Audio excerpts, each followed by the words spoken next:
হ্যাঁ গাইজ, তোমরা সবাই কেমন আছো? আশা করছি ভালো আছো। আমিও খুব ভালো আছি। তো গাইজ, আমি আজকে সারাদিন খুবই ব্যস্ত ছিলাম, তাই ভিডিও বা ফটো সেইভাবে কিছুই পোস্ট করতে পারিনি।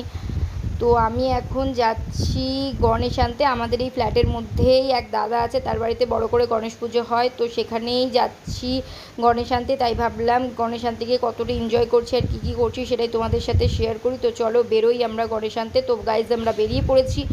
বেরিয়ে গ্রুপের সাথে এনজয় করতে করতে একটা গাড়ির মধ্যে দিয়ে আমরা গণেশ আনতে যাচ্ছি, ঠাকুর আনতে যাচ্ছি। আমরা এই যে গ্রুপের সবাই বাচ্চা পার্টি, আমরা সবাই মিলে খুব এনজয় করতে করতে আমরা এখন যাচ্ছি ঠাকুর আনতে। কাসর ঘণ্টা ঢাক ঢোল বাজিয়ে তো চলে এলাম যেখান থেকে ঠাকুরটা নেওয়া হবে। এই যে এই ঠাকুরটাই নিয়ে যাওয়া হবে আজকে, এটাই আমাদের ঠাকুর। তো তারপর আমরা সেলফি তুলতে শুরু করলাম, আমি ভিডিও বানাচ্ছিলাম এইভাবে এনজয় করতে করতে। তারপর আমরা যে গাড়িটার মধ্যে ছিলাম সেটার মধ্যেই গণেশকে তুলে নেওয়া হচ্ছে।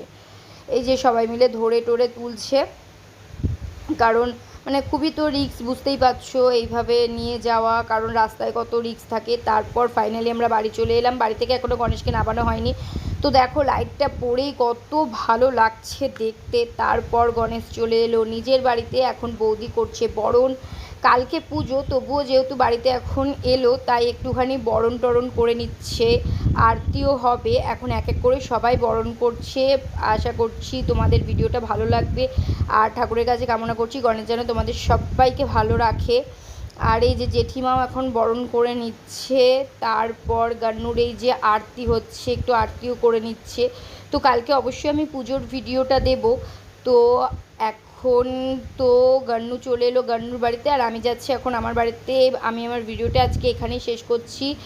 তো দেখা হবে আবার কালকেও আমি একটা ছোট করে মিনি ব্লগ দেবো, যে কালকে কতটা এনজয় করছি কী কী করছি। তো আমার ভিডিওটা ভালো লাগলে ভালোবাসা দিও, পাশে থেকো, লাইক কমেন্ট অ্যান্ড শেয়ার করে দিও।